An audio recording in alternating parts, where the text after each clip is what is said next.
Nilikwambia kwamba jeshi la walinzi wa mapinduzi ya Kiislamu la Iran IRGC limefanya mashambulizi huko nchini Irani, na katika mashambulizi haya ni mwendelezo wa mashambulizi katika pande zote, yaani Marekani wanashambulia Iran na Irani wanashambulia maslahi ya Marekani katika ukanda wa Mashariki ya Kati. Hapa sasa katika mashambulizi yaliyofanyika usiku kwa mkia leo yamefanyika katika nchi mbili. Irani imeshambulia Kuwait pamoja na Bahrain.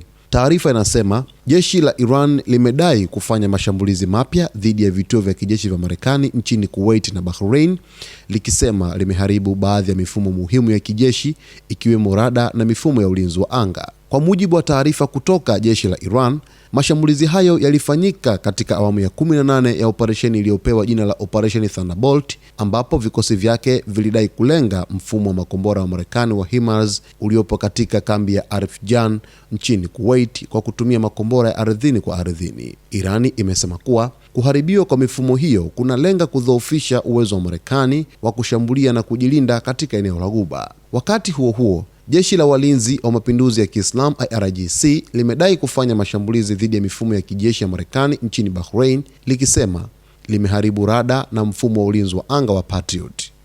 IRGC imesema mashambulizi hayo yalilenga rada na mifumo ya ulinzi wa anga katika maeneo ya Muharak na Rifa na yalikuwa sehemu ya awamu ya 24 ya operesheni iliyopewa jina la Operation Nasr 2. Kwa upande wa Kuwait, Irani pia imedai kulenga vituo vitatu vikubwa vya kijeshi vya Marekani ambavyo ni Camp Arfijan, Camp Al-Adir na Ahmed Al-Jaber Air Base, ikisema mashambulizi hayo yalilenga majengo ya utawala, maeneo ya helikopta, makazi ya wanajeshi pamoja na mifumo ya rada.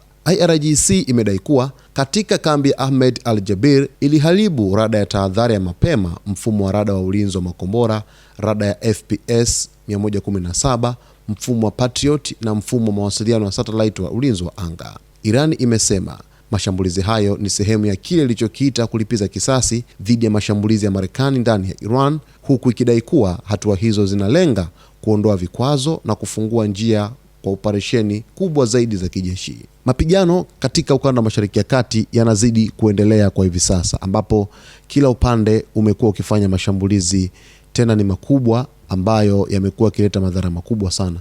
Na Irani katika mashambulizi yake wanapiga kwa awamu. Wanapiga katika kambi hii, wanapiga katika kambi hii, kesho wanapiga kule, kesho kutwa wanapiga kule. Na mashambulizi haya ambayo yamethibitishwa, wameshambulia katika nchi mbili pekee. Tumeona hapa Jordan haijaguswa, lakini pia Qatar pia haijaguswa. Zimeguswa nchi mbili, Kuwait pamoja na Bahrain. Lakini katika taarifa ambazo tumekuwa tukiziona kila siku, nchi ya Kuwait karibu kila siku lazima iguswe, kwa sababu Marekani imewekeza sana pale ndege zake za kijeshi, lakini pia kuna baadhi ya wanajeshi wake wengi katika nchi ya Kuwait kwa hivi sasa ambao wamekuwa wakitekeleza operesheni mbalimbali kuelekea moja kwa moja nchini Iran, na si mbali sana kutoka Kuwait hadi nchini Iran.